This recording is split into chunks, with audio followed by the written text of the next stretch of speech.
വേദിയിലെ ബഹുമാനരായ മുസ്ലിം ലീഗിന്റെ നേതാക്കളെ, സ്നേഹമുള്ള സഹോദരങ്ങൾ, 16ാം ലോക്സഭയിലേക്ക് നടന്ന തെരഞ്ഞെടുപ്പിൽ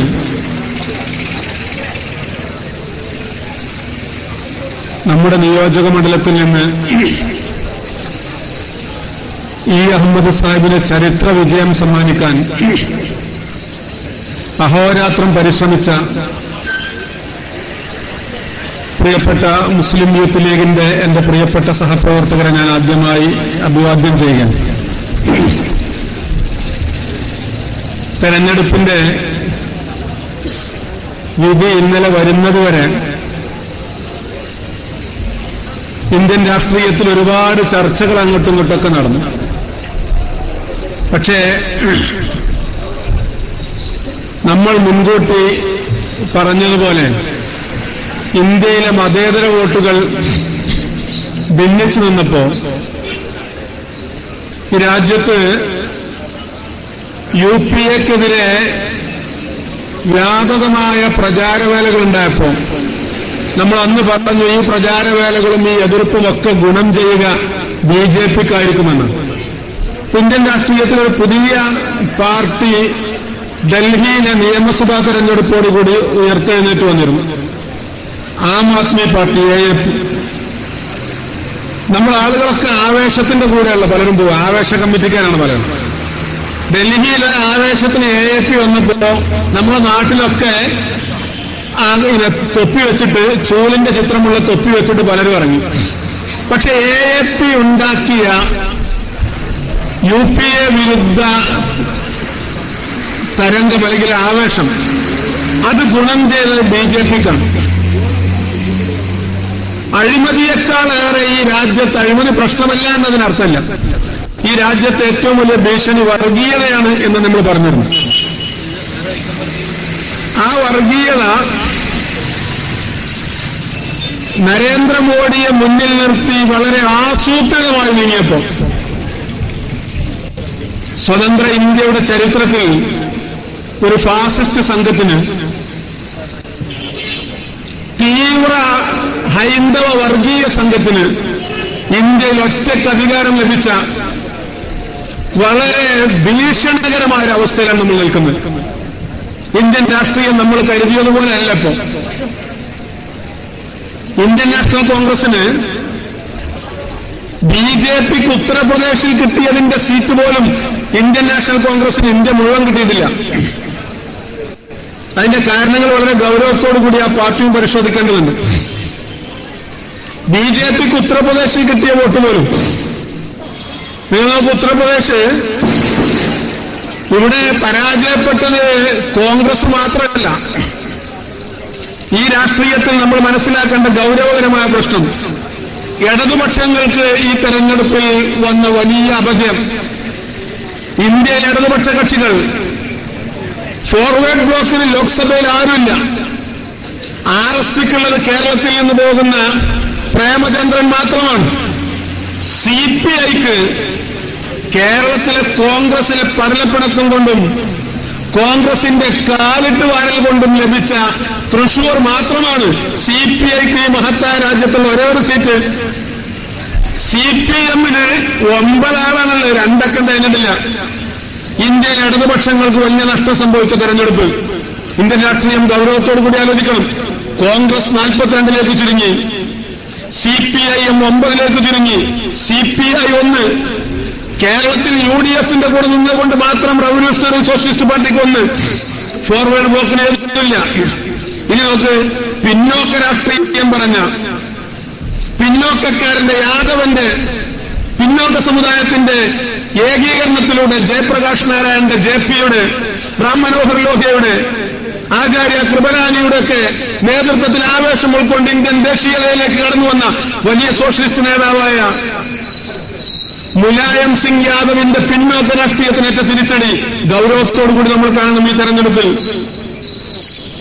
മായാവതിയുടെ ദലിത് രാഷ്ട്രീയം ഇന്ത്യയിലെ ദലിതന്റെ രാഷ്ട്രീയത്തിന്, ഇന്ത്യയിലെ പിന്നോക്കക്കാരന്റെ രാഷ്ട്രീയത്തിന്, ഇന്ത്യയിലെ മതന്യൂനപക്ഷക്കാരന്റെ രാഷ്ട്രീയ ഐക്യത്തിന്, ഇന്ത്യയിലെ ഇടതുപക്ഷ രാഷ്ട്രീയത്തിന് കാശ്മീർ മുതൽ കന്യാകുമാരി വരെ ഇന്ത്യയിലെ മുഴുവൻ ഗ്രാമങ്ങളിലും സാന്നിധ്യമുള്ള ഇന്ത്യ രാജ്യത്തിന്റെ സ്വാതന്ത്ര്യ സമരത്തോടൊപ്പം നിറഞ്ഞുനിന്ന ഇന്ത്യൻ നാഷണൽ കോൺഗ്രസിനുണ്ടായ പരാജയം, ഈ പരാജയമൊക്കെ നമ്മൾ വിലയിരുത്തിയിട്ട് മനസ്സിലാക്കേണ്ടത് ഇന്ത്യയിലെ ഏറ്റവും കടുത്ത ഫാസിസ്റ്റ് സംഘം, ഇന്ത്യയിലെ ഏറ്റവും കടുത്ത ഫാസിസ്റ്റ് സംഘം, ആ ഫാസിസ്റ്റ് സംഘത്തിന്റെ നരാധമനായ നേതാവ് നരേന്ദ്രമോദിയുടെ കൈവെള്ളയിൽ ഈ മഹത്തായ ബഹുസ്വര ഇന്ത്യ കൊണ്ടുചെന്നെത്തിക്കുന്നതിലാണ് 16ാം ലോക്സഭാ തെരഞ്ഞെടുപ്പിന്റെ വിധി വന്നത്. വളരെ ഗൗരവത്തോടു കൂടി കാണും. ഫാസിസം എല്ലായിടത്തും അധികാരത്തിൽ വന്ന് പതുക്കെ പതുക്കെ തന്നെയാണ്. ഇവിടെ നേരത്തെ സൂചിപ്പിച്ചല്ലോ, 84-ലെ ഇന്ദിരാ തരംഗത്തിൽ 2 സീറ്റ് ഉണ്ടായിരുന്ന BJP പിന്നീട് അത് 87 ഉയർത്തുകയും പിന്നീട് ലോക്സഭയിലെ ഏറ്റവും വലിയ കക്ഷിയാകുകയും പിന്നീട് വാജ്പേയിയുടെ നേതൃത്വത്തിൽ ഒരു 13 ദിവസവും പിന്നീട് ഒരു 13 മാസവും പിന്നീട് 5 കൊല്ലവും ഭരിക്കുകയും ഒക്കെ ചെയ്തു. അപ്പോഴൊക്കെ മറ്റു പാർട്ടികളുടെ സഹായം വേണ്ടിയിരുന്നു. ജർമ്മനിയിൽ ഹിറ്റ്ലറും ഇതുപോലെ തന്നെയാണ് അധികാരത്തിൽ വന്നത്. ആദ്യത്തെ തെരഞ്ഞെടുപ്പിൽ 16, പിന്നെ 32, പിന്നെ 87, പിന്നെ 210, പിന്നെ 387 ആ രാജ്യത്തിന്റെ അധികാരത്തിൽ പിടിമുറുക്കി. BJP ഇന്ത്യയിൽ നരേന്ദ്രമോദി ഇന്ത്യയുടെ പ്രധാനമന്ത്രിയായാൽ ഇന്ത്യയിലെ മുസ്ലിമീങ്ങളെ മുഴുവൻ തല്ലിക്കൊല്ലും എന്ന് ഞങ്ങൾ ഭയപ്പെടുന്നില്ല. ഇന്ത്യയിലെ 10-20 കോടി വരുന്ന ഒരു ജനവിഭാഗത്തെ ഇന്ത്യയിലെ ഏറ്റവും വലിയ മതന്യൂനപക്ഷമാണ് ഇന്ത്യയിലെ മുസ്ലിം സമുദായം. ഈ സമുദായത്തെ അങ്ങനെ പട്ടണം പൊടി പോലെ മൂക്കിൽ വലിച്ചു കളയാൻ നരേന്ദ്രമോദിക്ക് കഴിയും എന്ന ഭയപ്പാടൊന്നും ഞങ്ങൾക്കില്ല. പക്ഷേ ഇന്ത്യയിലെ മുസ്ലിമീങ്ങളെ തല്ലിക്കൊല്ലുകയല്ല ഉണ്ടാവുക, ഇന്ത്യയിലെ ഹിന്ദുവിനെയും മുസൽമാനെയും തമ്മിൽ തല്ലിക്കാൻ നരേന്ദ്രമോദിയുടെ നേതൃത്വത്തിൽ ആസൂത്രിതമായ നീക്കമുണ്ടാകും. നിങ്ങൾക്ക് ജാട്ട് വോട്ട്, ജാട്ട് സമുദായം ഉത്തർപ്രദേശിലെ ഏറ്റവും വലിയ സമുദായം ഒന്നാണ്. ചൗധരി ചരൺ സിംഗ് ഇന്ത്യൻ നാഷണൽ കോൺഗ്രസിന്റെ കൂടെ വന്നപ്പോഴും ചൗധരി ചരൺ സിംഗ് ഭാരതീയ ജനസംഘിന്റെ പിന്തുണയോടുകൂടി ജനതാ പാർട്ടിയിൽ ഉപപ്രധാനമന്ത്രിയായപ്പോഴും ചൗധരി ചരൺ സിംഗ് കോൺഗ്രസിന്റെ പിന്തുണയോടുകൂടി ഇന്ത്യയുടെ പ്രധാനമന്ത്രിയായപ്പോഴും ജാട്ട് സമുദായം അദ്ദേഹത്തിന്റെ കൂടെ വന്നിട്ടുണ്ട്. ചൗധരി ചരൺ സിംഗിന്റെ മകൻ അജിത് സിംഗ് പിന്നീട് നേതൃത്വത്തിൽ വന്നപ്പോൾ അജിത് സിംഗിന്റെ പിന്നിൽ ജാട്ട് സമൂഹം നിന്നിട്ടുണ്ട്. ജാട്ട് സമൂഹത്തിന് സ്വാധീനമുള്ള ഉത്തർപ്രദേശിലെ ഒരു നിയോജക മണ്ഡലത്തിൽ പോലും അജിത് സിംഗിന്റെ പാർട്ടിക്ക് വിജയിക്കാൻ കഴിഞ്ഞില്ല എന്ന് പറയുമ്പോൾ അതിന്റെ കാരണം നമ്മൾ പരിശോധിക്കുമ്പോൾ മുസഫർ നഗറിലെ കലാപത്തിലേക്ക് അത് പോവുകയാണ്. ഗുജറാത്ത് എങ്ങനെയാണ് BJP പിടിച്ചെടുത്തത്? ഗുജറാത്ത് ഇന്ത്യൻ നാഷണൽ കോൺഗ്രസ് ഭരിച്ച സ്ഥലമാണ്. ഗുജറാത്ത് മഹാത്മജിയുടെ ജന്മം കൊണ്ട് അനുഗ്രഹീതമായ സ്ഥലം. ഗാന്ധിനഗർ ഗുജറാത്തിലാണ്. ഗാന്ധിനഗറിലെ പോർബന്തറിലാണ് മഹാത്മജി ജനിച്ചത്. മഹാത്മജി മാത്രമല്ല, ഇന്ത്യൻ രാഷ്ട്രീയത്തിൽ മുസ്ലിം രാഷ്ട്രീയത്തിന് നേതൃത്വം നൽകിയ ലോക മുസൽമാന്റെ 2ാം സുൽത്താൻ സലാഹുദ്ദീൻ അയ്യൂബി എന്നറിയപ്പെട്ട മഹാനായ ഖായിദ് ആസം മുഹമ്മദ് അലി ജിന്നാ സാഹിബും ജനിച്ചതും ഗുജറാത്തിലാണ്. ഖായിദ് ആസമിന്റെ ഗുജറാത്തിൽ, മഹാത്മജിയുടെ ഗുജറാത്തിൽ വലിയ വലിയ കച്ചിമേമൻ സമുദായത്തിന്റെ, നമുക്കറിയാലോ നമ്മുടെ മഹാനായ നേതാവ് മഹബൂബ് മില്ലത്ത് ഇബ്രാഹിം സുലൈമാൻ സേട്ട് സാഹിബിന്റെ സമൂഹമായ കച്ചിമേമൻ സമൂഹം, അവർ ഗുജറാത്തിൽ നിന്ന് വന്നവരാണ്. ലോകത്തിലെ ആർജവമുള്ള മുസ്ലിം സമൂഹമാണ് കച്ചിമേമൻ സമൂഹം.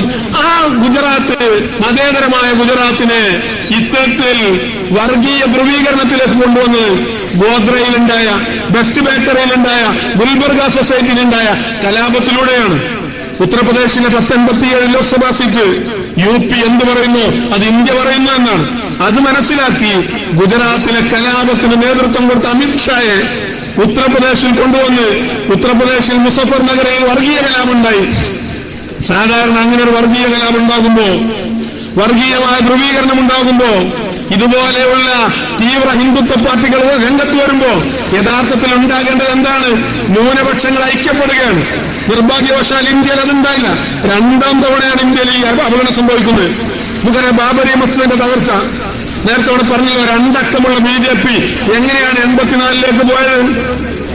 അതിനുണ്ടായത് ബാബരി മസ്ജിദിന്റെ പേരിൽ, ശ്രീരാമ ജന്മഭൂമി എന്ന പേരിൽ 450 കൊല്ലം മുസ്ലിം സമുദായം ആരാധിച്ച ഹയ്യാല സ്വലാത്ത് എന്ന നമസ്കാരത്തിന് ബാങ്ക് വിളിച്ച പള്ളി, അത് ശ്രീരാമന്റെ ജന്മസ്ഥലമാണ് എന്ന് പറഞ്ഞ് സോമനാഥ ക്ഷേത്രത്തിന്റെ തിരുമുറ്റത്ത് നിന്ന് അയോധ്യയിലേക്ക് LK അഡ്വാനി നടത്തിയ രഥയാത്രയാണ്.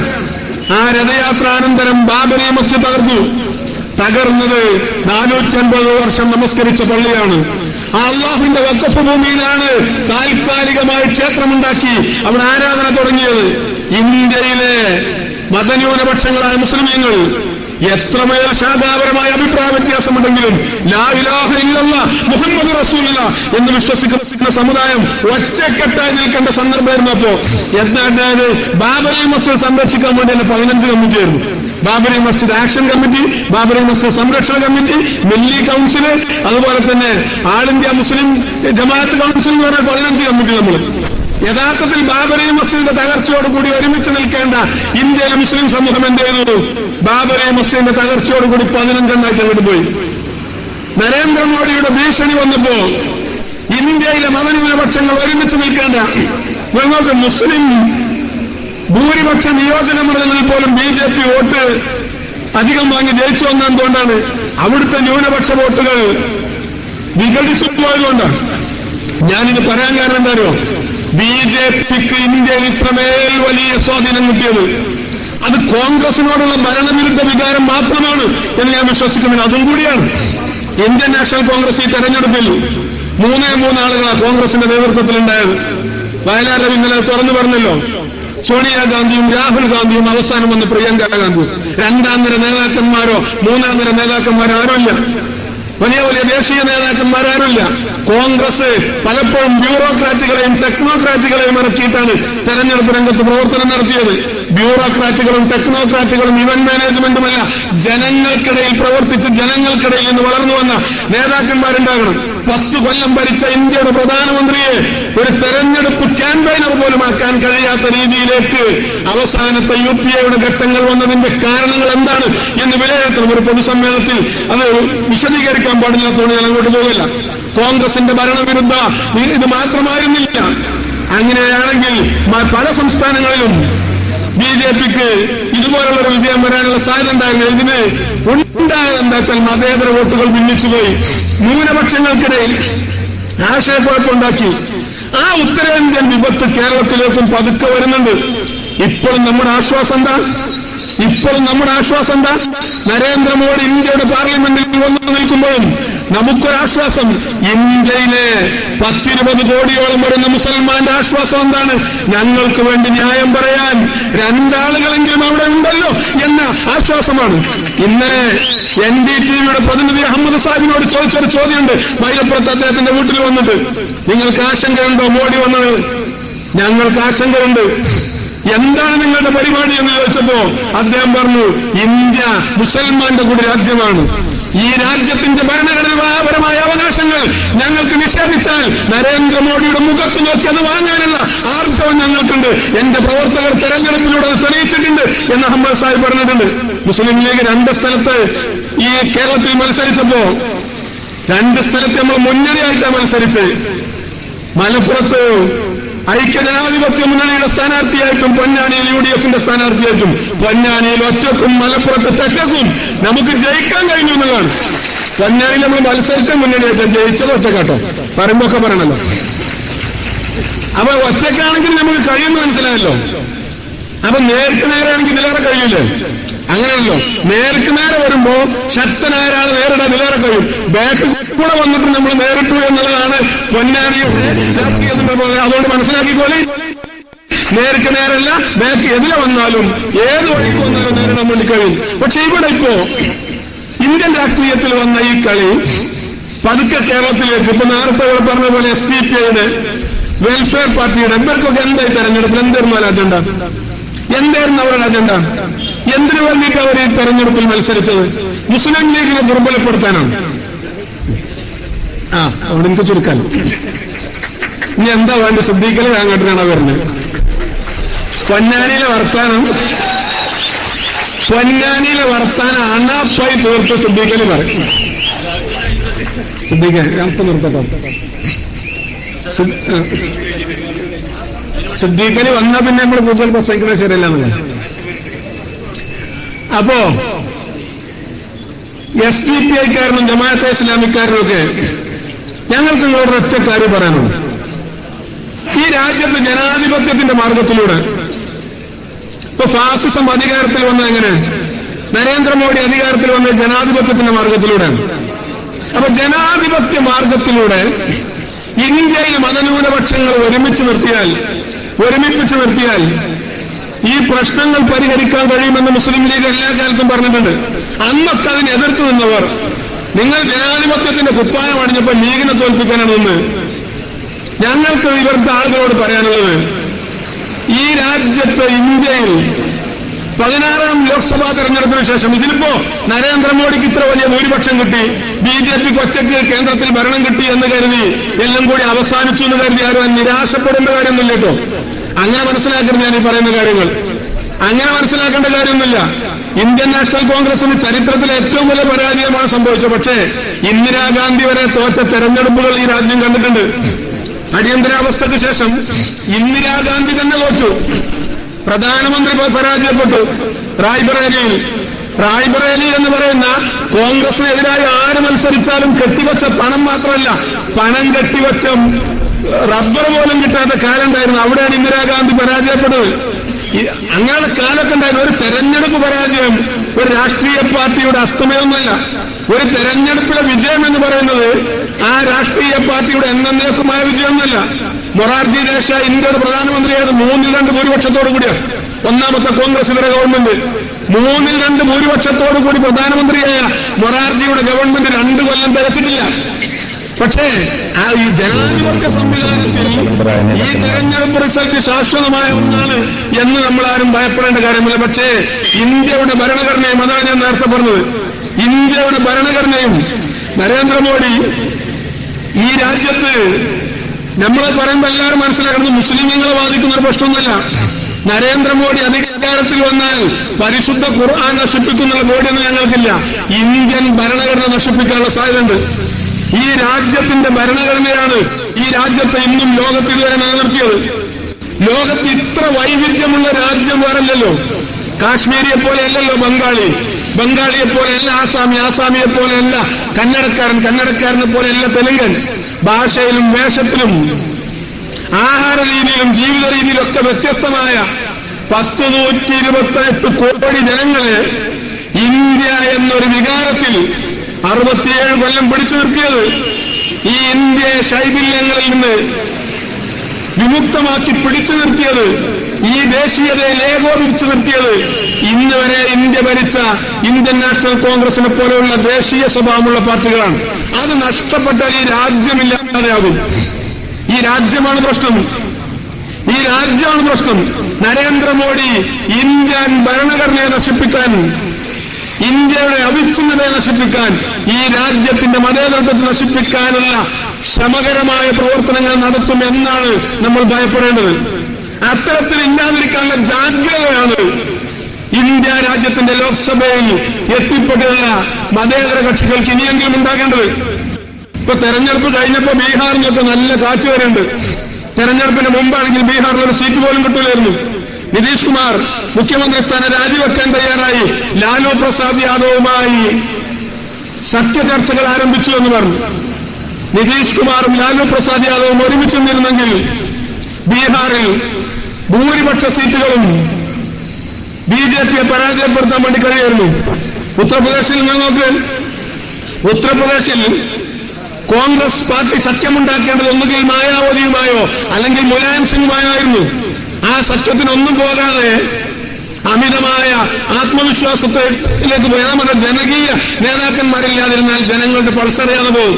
ഇന്ത്യയുടെ ഭൂരിപക്ഷം ജനങ്ങളും ബിജെപിയെ മനസ്സാവരിച്ചത് കൊണ്ടല്ല, ഈ ബിജെപിക്ക് ബദലായി നരേന്ദ്രമോദിക്ക് ബദലായി ആർജവമുള്ള ഒരു രാഷ്ട്രീയ നേതൃത്വം അപ്പുറത്തുണ്ട് എന്ന് ബോധ്യപ്പെടുത്താൻ കഴിയാത്തതിന്റെ പ്രശ്നമാണ് ഉണ്ടായത്. ഇനിയും സമയം വൈകിട്ടൊന്നുമില്ല. 16ാം ലോക്സഭയിൽ ശക്തമായ മതേതര മുന്നണിയായി ബിജെപി ഇതര കക്ഷികൾക്ക് നിൽക്കാൻ കഴിഞ്ഞാൽ നരേന്ദ്രമോദിക്ക് മോഡിയുടെ അജണ്ടകളൊക്കെ മാറ്റിവെക്കേണ്ടി വരും. ഗുജറാത്ത് എന്ന് പറഞ്ഞ് 10% മുസ്ലിമീങ്ങളുള്ള ഒരു ചെറിയ സംസ്ഥാനം ഭരിച്ചതുപോലല്ല. ഇന്ത്യയിൽ 10-20 കോടി വരുന്ന ഒരു സമൂഹത്തെ മുഴുവൻ പാകിസ്ഥാനിലേക്ക് പോകേണ്ടി വരുമെന്ന് പറഞ്ഞല്ലോ അമിത്ഷാ. അമിത്ഷാക്ക് പാകിസ്ഥാനിലേക്ക് പോകേണ്ടി, അതൊക്കെ ഒരു തെരഞ്ഞെടുപ്പ് പ്രചരണത്തിന്റെ ആവേശത്തിന് വേണ്ടി പറയാനല്ലാതെ ഈ രാജ്യത്ത് ജനിച്ചു വീണ, ഈ രാജ്യത്തിന്റെ സ്വാതന്ത്ര്യത്തിന് വേണ്ടി ജീവിതം ഹോമിച്ച ഈ സമ്മേളനം നടക്കുന്ന പൂക്കോട്ടൂരിന്റെ മണ്ണിലല്ലേ? ഈ സമ്മേളനം നടക്കുന്ന പൂക്കോട്ടൂരിന്റെ മണ്ണിലാണ്. ലോകം മുഴുവൻ അടക്കി ഭരിച്ച സാമ്രാജ്യമാണ് പ്രിട്ടോറിയ സാമ്രാജ്യം, ബ്രിട്ടീഷ് രാജ്ഞിയുടെ സാമ്രാജ്യം. അതുകൊണ്ടാണ് സൂര്യൻ അസ്തമിക്കാത്ത ബ്രിട്ടീഷ് സാമ്രാജ്യം എന്ന് നമ്മൾ പറയാറുള്ളത്. അമേരിക്കയിലും യൂറോപ്പിലും ആഫ്രിക്കയിലും ഏഷ്യയിലുമൊക്കെ ബ്രിട്ടീഷ് മഹാറാണിക്ക് സാമ്രാജ്യമുണ്ട്. അതുകൊണ്ട് ബ്രിട്ടീഷ് മഹാറാണിയുടെ സാമ്രാജ്യത്തിൽ എല്ലാ സമയത്തും പകൽ വെളിച്ചമുണ്ടാകും. ഇപ്പൊ അമേരിക്കയിൽ ഒരു പക്ഷേ പകല് 9 മണിയോ 10 മണിയായിരിക്കും. അമേരിക്കൻ ഉപഭൂഖണ്ഡത്തിൽ, ഏഷ്യയിൽ, ആഫ്രിക്കയിൽ, യൂറോപ്പിൽ ഒക്കെ സാമ്രാജ്യമുണ്ടായിരുന്ന പ്രിട്ടോറിയ മഹാറാണിയുടെ ബ്രിട്ടീഷ് സാമ്രാജ്യത്വത്തിന്റെ ചരിത്രത്തിൽ സൂര്യൻ അസ്തമിച്ചത് 1921 ഈ പൂക്കോട്ടൂരിൽ നടന്ന ബാറ്റിൽ ഓഫ് പൂക്കോട്ടൂരിലൂടെയാണ്. പൂക്കോട്ടൂർ യുദ്ധത്തിലുള്ള രാജ്യത്തിന്റെ സ്വാതന്ത്ര്യത്തിന്റെ ആൾത്തറയിൽ ജീവിതം ഹോമിച്ച ജനതയുടെ പിന്മുറക്കാരാണ് എന്റെ മുന്നിലും ഈസ്റ്റും. നമുക്കറിയാം, ഈ രാജ്യത്തിന്റെ സ്വാതന്ത്ര്യത്തിന് വേണ്ടി ഹൃദയരക്തം ചിന്തി രാജ്യത്തിന്റെ സ്വാതന്ത്ര്യം വാങ്ങിക്കൊടുത്തവരാണ്. ഒരു സമുദായം എന്ന നിലക്ക് രാജ്യത്തിന്റെ സ്വാതന്ത്ര്യത്തിന് വേണ്ടി പടപൊരുതിയവരാണ് ഇന്ത്യയിലെ മുസ്ലിമീങ്ങൾ. ഇന്ത്യ വിഭജിച്ചു, ഇന്ത്യയും പാകിസ്ഥാൻ 2 രാജ്യമായി. അത് രാജ്യത്തിന്റെ ദേശീയ നേതൃത്വത്തെ തീരുമാനമാണ്. ഈ രാജ്യത്തിന്റെ സ്വാതന്ത്ര്യത്തോടൊപ്പം 2 രാജ്യം ഉണ്ടായിരുന്ന പാകിസ്ഥാൻ നമ്മുടെ രാജ്യമൊന്നുമല്ല. നരേന്ദ്രമോദിയെക്കാളേറെ ഇന്ത്യയുടെ അവകാശമുള്ള ഇന്ത്യ നമ്മുടെ രാജ്യമാണ്. ഓരോ മുസൽമാന്റെയും രാജ്യമാണ്. ഇന്ത്യ മുസൽമാന്റെ രാജ്യമാണ്. ഇന്ത്യ ഹിന്ദുവിന്റെ രാജ്യമാണ്. ഇന്ത്യ ക്രിസ്ത്യാനിയുടെ രാജ്യമാണ്. ഇന്ത്യ സിഖുകാരന്റെ രാജ്യമാണ്. ഇന്ത്യ പാഴ്സിയുടെ രാജ്യമാണ്. ഇന്ത്യ ജൈനന്റെ രാജ്യമാണ്. ഇന്ത്യ നമ്മുടെ എല്ലാവരുടെയും രാജ്യമാണ്. പാകിസ്ഥാനിൽ പറഞ്ഞയക്കുന്ന പരിപാടിയൊക്കെ ഉണ്ടല്ലോ. മഹാനായ പുലിക്കോട്ടിൽ ഹൈദർ സാഹിബിനെ കുറിച്ച് ആ കാലത്ത് പാടിയിട്ടുണ്ട്. 1947 രാജ്യത്തിന് സ്വാതന്ത്ര്യം കിട്ടിയ സമയത്ത് ഇങ്ങനെ പ്രചരണം ഉണ്ടായിരുന്നു, മുസ്ലിമീങ്ങൾ ഇനി പാകിസ്ഥാനിൽ പോയിക്കോണം. അന്ന് പുലിക്കോട്ടിൽ ഹൈദറൊക്കെ പറഞ്ഞു, അവ മനോഹരമായി പാടി, പാകിസ്ഥാനിൽ പോകൂല, പാകിസ്ഥാനികളാകൂല, പാകിസ്ഥാനിൽ അയക്കണം നിങ്ങളെ അപ്പയപ്പിന് വേകൂല എന്നവിടെ പറഞ്ഞിട്ടുണ്ട്. നമ്മൾ രാഷ്ട്രീയമായി ശക്തമായി നിന്നാൽ, ജനാധിപത്യ സംവിധാനത്തിൽ അടിയുറച്ചു നിന്നാൽ, നമ്മുടെ ഇടയിൽ വിള്ളലുണ്ടാക്കുന്നവരെ നേരിട്ട് നിന്നാൽ ഈ രാജ്യത്ത് നമുക്ക് ആർജവമുണ്ടാകും. ഇന്ത്യയുടെ പാർലമെന്റിൽ 2 ആളുകൾ മതി. മഹാനായ ബി പോക്കർ സാഹിബ് മാത്രമുണ്ടായപ്പോഴാണ് 1ാമത്തെ പാർലമെന്റിൽ ഭരണകക്ഷിയും പ്രതിപക്ഷവും ഒരുപോലെ ഇസ്ലാമിക ശരീഅത്തിൽ കൈവച്ചപ്പോ, പണ്ഡിറ്റ് ജവഹർലാൽ നെഹ്റു പ്രധാനമന്ത്രിയായിരിക്കുമ്പോ അന്നത്തെ നിയമമന്ത്രി HD പനാസ്കർ ഇസ്ലാമിക ശരീഅത്തിനെതിരായ ഒരു നിയമം ഇന്ത്യൻ പാർലമെന്റിൽ കൊണ്ടുവന്നപ്പോ പണ്ഡിറ്റ് ജവഹർലാൽ നെഹ്റുവിന്റെ നേതൃത്വത്തിലുള്ള ഇന്ത്യൻ നാഷണൽ കോൺഗ്രസ്, ഇതിനേക്കാളേറെ ഭൂരിപക്ഷം ഉണ്ടായിരുന്ന ഇന്ത്യൻ നാഷണൽ കോൺഗ്രസ്, ആ ഭരണകക്ഷിയും പ്രതിപക്ഷത്തിരിക്കുന്ന AK ഗോപാലനാണെന്ന് പ്രതിപക്ഷ നേതാവ്, കമ്മ്യൂണിസ്റ്റ് പാർട്ടിയുടെ നേതാവ്, പ്രതിപക്ഷത്തിരിക്കുന്ന AKജിയും ഒരുമിച്ച് പറഞ്ഞു, ആ ശരീഅത്ത് വിരുദ്ധമായ സ്പെഷ്യൽ മാരേജ് ആക്ട്, പ്രത്യേക വിവാഹ നിയമം പാസ്സാക്കണമെന്ന്. ലോക്സഭയിലെ ഭരണകക്ഷിയും പ്രതിപക്ഷവും ഒന്നിച്ചു. 542 അംഗ പാർലമെന്റിൽ 541 ആളുകളും ആ നിയമം ഇവിടെ പാസാക്കിയെടുക്കണമെന്ന് പറഞ്ഞപ്പോ 325ാമത്തെ കസേരയിലിരിക്കുന്ന മാപ്പിളത്തൊപ്പി ആർജവത്തിന്റെ പ്രതീകമായി കണ്ട ഈ വള്ളുവനാട്, ഈ ഏറനാടിന്റെ വള്ളുവനാടിന്റെ മലപ്പുറത്തിന്റെ പ്രതിനിധിയായി ഇന്ത്യൻ പാർലമെന്റിൽ പോയ അഡ്വക്കേറ്റ് ബഡേക്കണ്ടി പോക്കർ സാഹിബിന്റെ ഇടപെടൽ മൂലമാണ് ഇസ്ലാമിക ശരീഅത്തിനെതിരായ ആ നിയമം ഇന്ത്യ രാജ്യത്തിന്റെ പാർലമെന്റിൽ നിന്ന് പിൻവലിക്കേണ്ടി വന്നത്. മുസ്ലിം ലീഗ് എണ്ണത്തിൽ നോക്കിയിട്ടല്ല, ഈ രാജ്യത്തിന്റെ പാർലമെന്റിൽ സമുദായത്തിന്റെ അവകാശങ്ങൾ നേടിയെടുക്കാൻ, ഈ രാജ്യത്തിലെ പിന്നോക്കക്കാരുടെ ന്യൂനപക്ഷങ്ങളുടെ ഭരണഘടനാപരമായ അവകാശങ്ങൾ നേടിയെടുക്കാൻ എന്നും ആർജവത്തോടുകൂടി ഉണ്ടാക്കിയിട്ടുണ്ട്. 10 കൊല്ലം മുസ്ലിം ലീഗ് ഈ രാജ്യത്തിന്റെ ഗവൺമെന്റിന്റെ ഭാഗമായിരുന്നു. അതുകൊണ്ടാണ് ഞങ്ങൾക്ക് വിമർശകന്മാർക്ക് കുറെ കാര്യങ്ങൾ ഇവിടെ പറയാനുണ്ടായി. പക്ഷെ 10 കൊല്ലം ഈ രാജ്യത്ത് UPA ഗവൺമെന്റിന്റെ ഭാഗമായി നിന്നിട്ട്, നിങ്ങൾക്കറിയാം, കേരളത്തിൽ ഇതിനു മുമ്പ് ഒരു മലയാളി 10 കൊല്ലം ദീർഘമായി കേന്ദ്ര ഗവൺമെന്റിൽ നിന്ന് ഉണ്ടായിട്ടില്ല. അഹമ്മദ് സാഹിബിനെ പോലെ 10 കൊല്ലം അദ്ദേഹം മന്ത്രിസഭയിലിരുന്നപ്പോ തന്റെ സമുദായത്തിനെ മറന്നിട്ടില്ല, തന്റെ ജനതയെ മറന്നിട്ടില്ല, തന്റെ സമൂഹത്തിനെ മറന്നിട്ടില്ല. വികസനങ്ങളും പരിപാടികളും പദ്ധതികളും കൊണ്ടുവന്നു. കേന്ദ്ര മന്ത്രിസഭയിൽ UPAയിലുള്ള സ്വാധീനം വെച്ചിട്ടാണ് സച്ചാർ കമ്മീഷനെ കമ്മിറ്റിയെ നിയമിച്ചത്. ആ സച്ചാർ കമ്മിറ്റി തീരുമാനത്തിന്റെ ഫലമായിട്ടാണ് അലിഗഡ് മുസ്ലിം യൂണിവേഴ്സിറ്റി വന്നത്. ഒരുപാട് ന്യൂനപക്ഷ ആനുകൂല്യങ്ങൾ വന്നത്.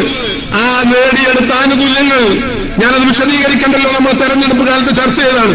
ആ നേടിയെടുത്ത ആനുകൂല്യങ്ങളുടെ മുകളിലൊന്നും ഒരു കൈവെക്കാൻ പോലും ഒരു BJPക്കാരനെയും അനുവദിക്കാത്ത രീതിയിൽ ഈ 2 2 ലക്ഷത്തിന്റെ ഭൂരിപക്ഷവുമായി പ്രിയപ്പെട്ട അഹമ്മദ് സാഹിബ് ഇന്ത്യയുടെ പാർലമെന്റിലുണ്ടാകും. സുഡാപ്പിക്കാരെ കണ്ട് മനസ്സിലാക്കിക്കോ, ഞങ്ങളുടെ കൂടെ നിന്നോ.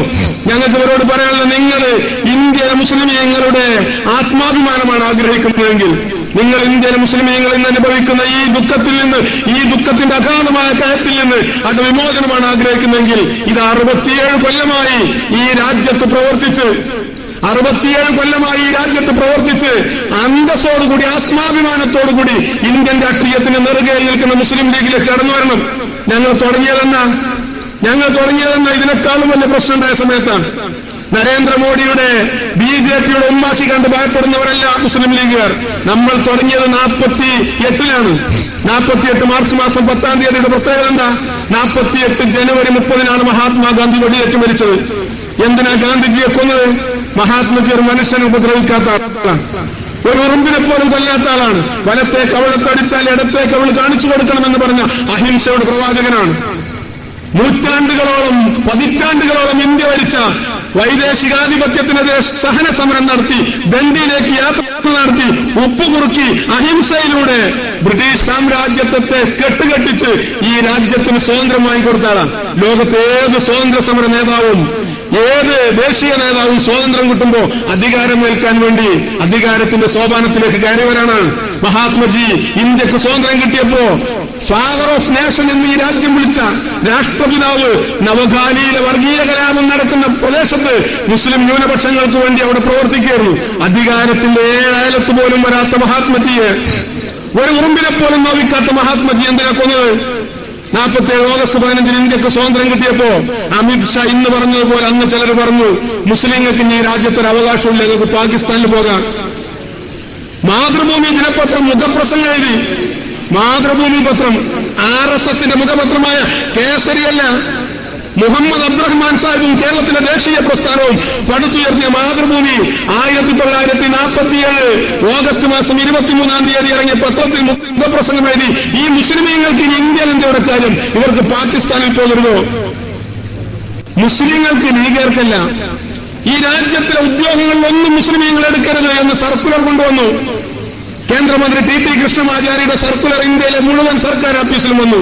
ഡൽഹി വേലസിലുള്ള ഓഫീസർമാരുണ്ടെങ്കിൽ ഉടനെ പിരിച്ചുവിടാനുള്ള ഉത്തരവ് വന്നു.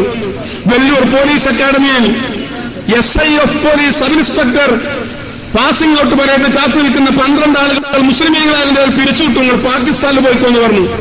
അങ്ങനെ പ്രതിസന്ധി നിൽക്കുന്ന ഒരു കാലഘട്ടത്തിൽ മുസൽമാന് വേണ്ടി ന്യായം പറഞ്ഞാൽ രാഷ്ട്രപിതാവാണെങ്കിലും അത് മഹാത്മാഗാന്ധിയാണെങ്കിലും കൊന്നു തള്ളുമെന്ന് ലോകത്തെ ബോധ്യപ്പെടുത്താൻ മുസ്ലിമീങ്ങളെ 2ാം തരം പൗരന്മാരായി തള്ളരുത് എന്ന് പറഞ്ഞതിന്റെ പേരിൽ നാഥുറാം വിനായക് ഗോഡ്സെയും ഗോപാൽ ഗോഡ്സെയും നാരായൺ ആപ്തയും ചേർന്ന് ഹേ റാം എന്ന് വിളിച്ച് പ്രാർത്ഥനാ യോഗത്തിലേക്ക് വന്ന മഹാത്മജിയുടെ ഇടനെഞ്ചിലേക്ക് 48 ജനുവരി 30-ന് ബിർള മന്ദിരത്തിന്റെ മുന്നിൽ വെച്ച് നിറയൊഴിച്ചു. ഞാൻ മുസൽമാനാണ് എന്ന് ഈ രാജ്യത്തിന്റെ മുഖത്ത് നോക്കി പറയാൻ ആളുകൾ ഭയപ്പെട്ട അഭിഷക്തമായ കാലഘട്ടത്തിലാണ് ബംഗാൾ ഉൾക്കടലിന്റെ തീരത്ത് നിന്ന് മഹാനായ കായികമില്ലത്ത് മുഹമ്മദ് ഇസ്മായിൽ സാഹിബ് റഹ്മത്തുള്ളാഹി അലൈഹി മുസ്ലിം ലീഗ് എന്ന് പറഞ്ഞിട്ട് സുഡാപ്പി എന്ന് പറഞ്ഞിട്ടല്ല, വെൽഫെയർ പാർട്ടി സൂസു എന്ന് പറഞ്ഞിട്ട് ഗ്യാസ് കൂട്ടിയിട്ടല്ല, മുസ്ലിം ലീഗ് മുസ്ലിമീൻ. ഈ പച്ചക്കൊടിയായിട്ട് ഇത് പാകിസ്ഥാൻ ഉണ്ടാക്കിയ കൊടിയാണെന്ന് പറഞ്ഞു പലരും. ഇത് പാകിസ്ഥാൻ ഉണ്ടാക്കിയ പാർട്ടിയാണെന്ന് പറഞ്ഞു.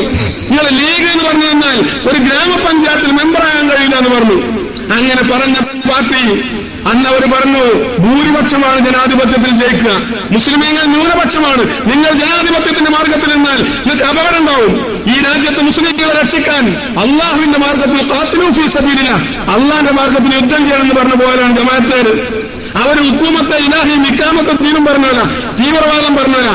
അവരൊക്കെ ഇപ്പൊ മറിഞ്ഞു വന്നിട്ട് ജനാധിപത്യം പറയാണ്.